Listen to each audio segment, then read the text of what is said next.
Dans cette vidéo, nous allons voir comment programmer les actions émergentes prioritaires. Tout d'abord, vous devez vous servir du formulaire en ligne dont vous êtes responsable. Toute mise à jour de ce formulaire sera répliquée dans la plateforme de coordination d'agenda. Chaque action a son formulaire en ligne auquel vous accédez avec un compte Google ou Gmail. Le formulaire se compose de 4 feuilles. Dans Information générale, vous devez renseigner le nom de l'action à entreprendre, l'institution responsable, le nom du fonctionnaire chargé de mettre en œuvre l'action, le nom du collaborateur chargé de la mise à jour du formulaire, une description de l'action. De quoi s'agit-elle? Comment allez-vous la mettre en œuvre? Ses principales caractéristiques ou actions à mettre en place pour l'atteindre. Ensuite, d'un résultat attendu, décrivez les bénéfices que l'action accomplie aura sur les citoyens. Décrivez après les bénéficiaires, les groupes de personnes ou les secteurs vulnérables qui seront bénéficiés par la réalisation de l'action. À continuation, sélectionnez de la liste l'axe stratégique, l'axe d'orientation, l'objectif opérationnel et les objectifs de développement durable associés aux objectifs de l'action. Afin de bien remplir toutes ces informations, guidez-vous par les notes de la colonne B qui vous orientent de manière didactique. Vous y accédez en cliquant 2 fois. Dans la feuille avec les noms de l'action, s'affichent les champs d'informations à remplir pour une correcte programmation des jalons, alertes et cibles. Une explication de chaque information requise est disponible au-dessus de chaque intitulé. Cliquez 2 fois pour la consulter. Commencez par décrire la composante de l'action. Celle-ci permet de regrouper les jalons par catégorie. Continuez en identifiant les jalons, les alertes ou cibles nécessaires pour atteindre le résultat de l'action. Rédigez-les en employant 5 caractères au maximum. Les jalons permettent de relier une séquence d'activités menant à un objectif préalablement fixé. Il s'agit des principaux événements ou sujets qui devront être accomplis pour que l'action soit réalisée en respectant la durée prévue et le schéma tracé. Les jalons permettent d'identifier les sujets selon leur nature juridique administrative, politique, ainsi que les décisions, les accords et toute action qui devra être réalisée pour atteindre le résultat souhaité. De plus, identifier les jalons qui peuvent être communiqués pour montrer des réussites importantes ou des résultats et impacts permet de construire un agenda de communication pour l'institution.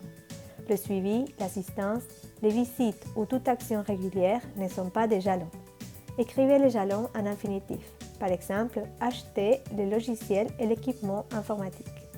Pour programmer les alertes, enregistrez les sujets qui doivent être traités à l'intérieur de l'institution par les ministres, le chef de cabinet, le secrétariat général ou par dehors de l'institution par les comités de pilotage ou les comités techniques interministériels. Écrivez les alertes en termes de demandes spécifiques aux autorités. La programmation des cibles doit mentionner des résultats quantitatifs ou des indicateurs à mesurer tous les 3 mois, tous les 6 mois ou annuellement.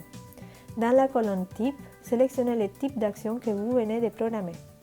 Complétez à continuation le nom du fonctionnaire chargé de coordonner l'action ainsi que la direction à laquelle il est attaché. Indiquez ensuite la date de début et de finalisation des jalons, alertes et cibles. Dans la colonne État, le statut par rapport aux dates de début et de finalisation des mises en œuvre sera affiché de manière automatique. De même, si les jalons, alertes et cibles est terminé ou arrêté. Selon ces états, les fils seront coloriés afin de vous guider dans la lecture générale de la programmation. En vert, pour les jalons, alertes et cibles terminés. En jaune, ceux qui sont en retard. En orange clair, ceux qui sont en cours. Ces informations sont disponibles dans la note associée à la colonne. Cliquez dessus 2 fois pour accéder. Veuillez noter que cette colonne a une formule. Elle ne doit pas être modifiée. Si vous effacez la formule par erreur, copiez-la d'une autre cellule et collez-la à l'endroit précis. Quand la gestion de l'action est finalisée, sélectionnez l'état terminé ou arrêté dans la colonne suivante selon les cas. Dans la section orange du formulaire et pour chaque jalon, alerte et cible enregistrée, signalez les acteurs du secteur public impliqués dans l'attente de ceux-ci ou avec lesquels il faudrait négocier et passer des accords. Enregistrez également les acteurs de la société civile ou les partenaires techniques et financiers impliqués. Dans la section verte, appelée à communiquer, sélectionnez quand c'est le cas le type de communication de l'action à mener quand elle sera finalisée. Choisissez entre à communiquer avec participation du président, avec participation du ministre ou à communiquer dans les médias.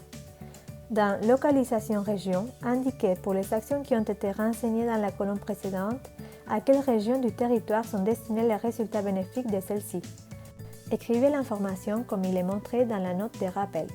Une fois la programmation faite et l'action émergente prioritaire démarrée, écrivez à la fin de chaque mois le rapport d'avance. Pour ceci, utilisez l'espace dans la partie supérieure du formulaire de programmation. Faites un résumé de l'état actuel de l'action avec les points les plus importants en utilisant des données quantitatives et qualitatives. Réfléchissez à ce qui a été accompli. Le rapport doit être mis à jour tous les mois en indiquant la date, le nom de la personne qui l'a enregistré et l'état général de l'action, lequel peut être programmé, en cours, en retard, terminé ou arrêté. Sélectionnez en retard si vous souhaitez signaler cette situation auprès du COPIL CTI. Les options terminées ou arrêtées classent l'action, laquelle peut être consultée ultérieurement depuis la plateforme d'agenda. Dans la troisième feuille, on trouve les indicateurs. Collez ici les cibles quantitatives que vous avez enregistrées auparavant dans les formulaires de programmation. Collez également les dates de début et de finalisation signalées et complétez l'information sur la situation de départ de l'indicateur, son année, la cible pour 2023 et le progrès mesuré à chaque période. L'information sur les pourcentages montre la relation entre le progrès mesuré et la cible prévue. Celui-ci sera complété de manière automatique. Indiquez à continuation la date à laquelle a été enregistré le progrès de l'indicateur. Vous avez sur la ligne au-dessus des intitulés du formulaire les notes indiquant l'information qui doit être enregistrée dans chaque cellule. Dans la quatrième feuille, vous trouverez les indications détaillées par étape pour mettre à jour l'information du formulaire à toute occasion. Entretenir ces formulaires à jour et bien remplis permettra à la plateforme de coordination d'agenda d'être toujours bien organisée avec informations de qualité pertinentes et automatiques. Depuis cette plateforme, sera possible de consulter les progrès de la mise en œuvre des actions à entreprendre, les rapports d'avance de chaque action et la liste de jalons, alertes et cibles selon les agendas construits pendant l'étape de programmation. Par exemple, l'agenda de communication dans les médias, l'agenda de direction signalé dans les formulaires. Souvenez-vous que cette plateforme est mise à jour de manière automatique à chaque modification faite par le responsable sur les formulaires de l'action à entreprendre. Alors, ajoutez les nouveaux jalons, alertes et cibles quand c'est le cas. Mettez à jour les dates à chaque fois. Enregistrez comme terminées les actions accomplies et mettez à jour leur date de finalisation. Enregistrez comme arrêtées les actions qui ne seront pas mises en œuvre. Mettez à jour le rapport d'avance à la fin de chaque mois. Voici les guides pour programmer la feuille de route de l'action à entreprendre. Merci pour votre attention.